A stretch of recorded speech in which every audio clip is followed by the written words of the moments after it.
हमारी संस्कृति की, इस भूमि में पले फुले संस्कृति शिक्षा की दी जाती है, उसके ऊपर पाबंदी लगाते हो, उसकी चलाने वाले जैसे उनकी प्रेरणा देने वाले बापूजी को जेल में डालते हो।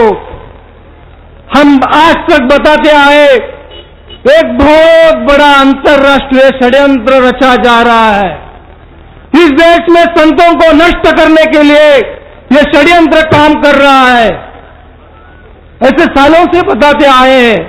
इस षड्यंत्र का आज पिछले 20 दिन में आपने और हमने एक बहुत नजदीक से अनुभव किया है। परम पूज्य बापू जी को जेल में डाला है, इसका मतलब है हमारी भारतीय संस्कृति को जेल में डाला है, हमारे हिंदू धर्म को जेल में डाला है, और ये षड्यंत्र का एक पहलू है।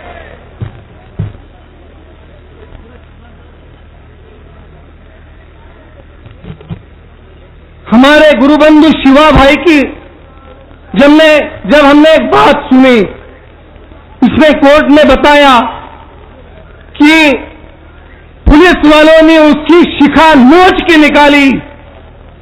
क्या वेदना होती होगी, हम उसकी कल्पना भी नहीं कर सकते हैं। हमारे गुरुबंधु की नहीं, हमारे हिंदू बांधवों की शिखा नोच के निकाली है इस पुलिस वालों ने, इन सरकार ने।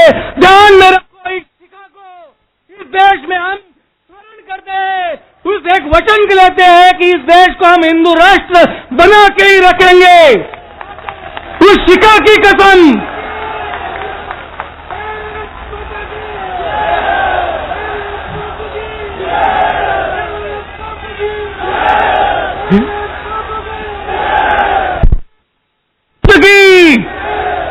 परम पूज्य आसाराम जी बापू की वंदे वंदे।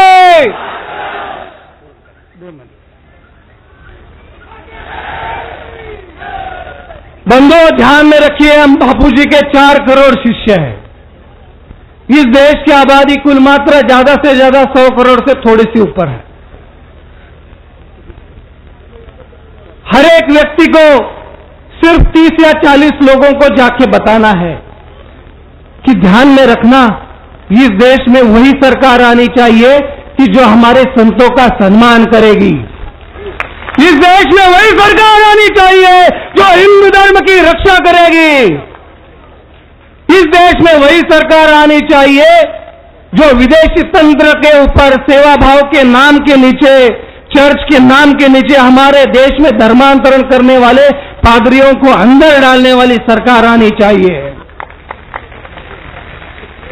बंधुओं, हमारे लिए सिर्फ 2 शब्द कहकर मेरा भाषण समाप्त करता हूं।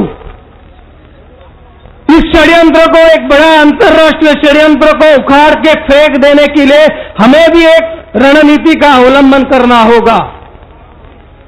हम भूले भाले बैठेंगे, सिर्फ तालियां बजाएंगे, मोर्चा में कहीं जाएंगे और बाद में भूल जाएंगे, तो ऐसे हिंदू राष्ट्र स्थापित नहीं होगा। इसके लिए एक व्यूह रचना करनी होगी। जो चैनल आपको लगते हैं कि बिका हुआ है, घर घर में जाके बताओ कि इस चैनल को मत देखो, ये हमारा अधिकार है। हमारे लोकमान्य तिलक जी ने, स्वतंत्र वीर सावरकर जी ने बहिष्कार आंदोलन किया था, अंग्रेजों का कपड़े जला डाले थे।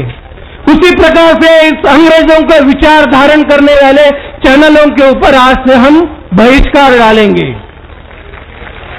हमारे घर में आज से तो वही चैनल दिखा पड़ेगा, जैसे सुदर्शन चैनल हो, A to Z हो, या सनातन प्रभात जैसी पत्रिका हो, या ऋषि प्रसाद हो। देखिए, चैनल वालों ने कितनी भी बकबक की। मेरे भी गुरुदेव है, तो मुझे इतनी सी तो जानकारी है, इतना तो अनुभव है। चैनल वाले 24 घंटा भी चिल्ला चिल्ला के कहेंगे, लेकिन वो गुरु शिष्य का नाता कभी भी तोड़ नहीं सकते हैं। इतना ही हमको ध्यान में है। बस, वंदे मातरम। बहुत आभार है माननीय श्रीमान अभयवर्तक जी। विवेकाचार्य जी, क्या? अच्छा, तो बहुत इन्होंने अच्छी बात कही है।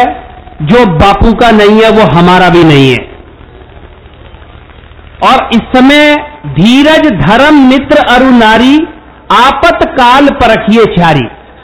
कौन हमारा है ये आपत्ति काल में परखा जाता है।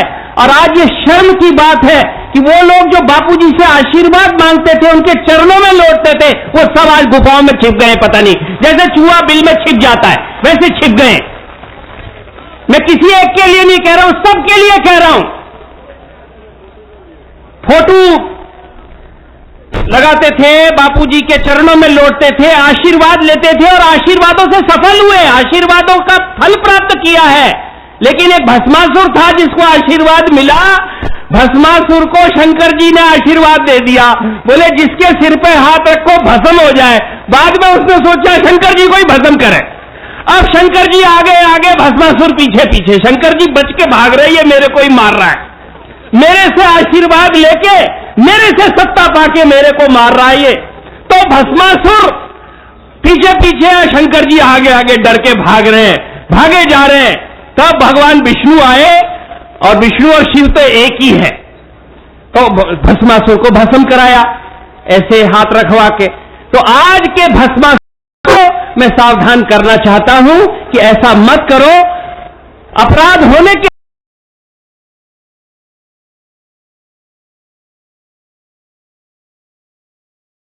अब हमारे बीच में थोड़ा सा आपको लेके चलते हैं श्री परमात्मा। हमारे बीच में महाराष्ट्र से और उदगीर से उद्धव महाराज आए हैं। उद्धव जी संदेश लेके गए थे, पहले गोपियों के पास ले गए थे।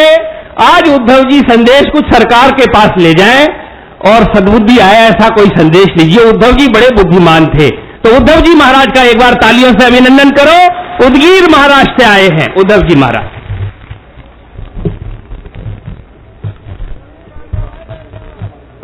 रत्नाकराधौतपदां हिमालय किरीटिनीं ब्रह्मराजस्य रत्नाढ्यां वन्दे भारत मातरम्।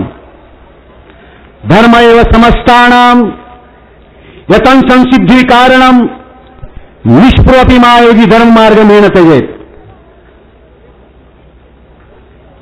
परम पूज्य त्रिकाल वंदनीय विश्वगुरु राष्ट्रसंत परम पूज्य आशाराम जी बापू की ऊपर जो किए हुए घोर अपराध, दुष्कर्म की, अत्याचार की जो परंपरा चल रही है, हम नाम नहीं ले सकते हैं और लेने की तो बात ही क्या है। आज का जो मंच है, इसके पहले भी बंबई में नहीं आया था। कई दिनों से हम, पता नहीं दिनों से नहीं है, कई जन्मों की उनकी हमारी साथी है, जन्म जन्मांतर का उनका हमारा नाता है।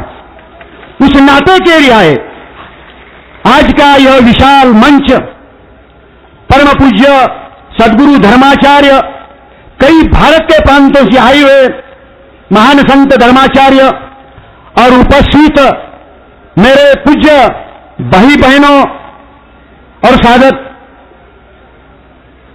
मी महाराष्ट्रातून आलो आहे। महाराष्ट्रातून माझी काही बरीच मंडळी आलेली आहे। महाराष्ट्रात मी देशात अनेक संप्रदाय आहेत, पण ज्या महाराष्ट्राचा माझा मराठाची बोल कौतुके प्रति अमृताशी पैदा जिंके, एक खूप मोठा वारकरी संप्रदाय आहे आणि त्या वारकर संप्रदायाचा मंत्र आहे रामकृष्ण हरी विठ्ठल केशवा पुंडलिका वरद हरी विठ्ठल। क्यों भाई आपको वारकरी कहा जाता है? पता है वारकरी कैसे होता है? जिसने शुभा को साथ दिया, महाराष्ट्र बनाया जिसने, राणा प्रताप को साथ दिया, नहीं पूरे देश को साथ दिया, विश्व को साथ दिया। बोलो एक बार, बोला पुंडलिका वरदे श्री ज्ञानदेव। धर्माचे पालन करणे पाखंड खंडन, हे श्यामा करणे काम बीज वाढवावे नाम। आज नहीं कहे 400 साल पहले, 800 साल पहले, हजारों साल पहले भी पहले थे दुर्जन, आज नहीं है। जिस जमाने में कृष्ण थे, जिस युग में कृष्ण थे, उसी युग में कौन था? कंस था, और कोई भी दूसरा नहीं था। दोनों के नाम भी एक ही राशि के साथ थे। याद रखिए, जिस बापू ने साबरमती के आश्रम से कमाल कर दी, साबरमती के संतों ने कर दिया कमाल। और ये आज साबरमती के ही संत है ना, भूल गए हो तुम? याद रखो, जिस कई परंपरा से चलते आए हुए हैं, कितनी आघात हमारे ऊपर तुम करने वाले हो।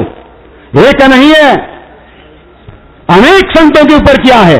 आज भी अभी हमारे मंच के संचालक चला रहे थे, मैं सभी के नाम ली, मेरे इधर हाथ देखिए, परम पूज्य जगत गुरु शंकराचार्य जी के ऊपर भी आरोप किए थे, नहीं जेल में डाल दिए थे। पता है आपको, उसी दिन मैं भी गया था मद्रास में, रामदेव जी बाबा है, यही था ना, यही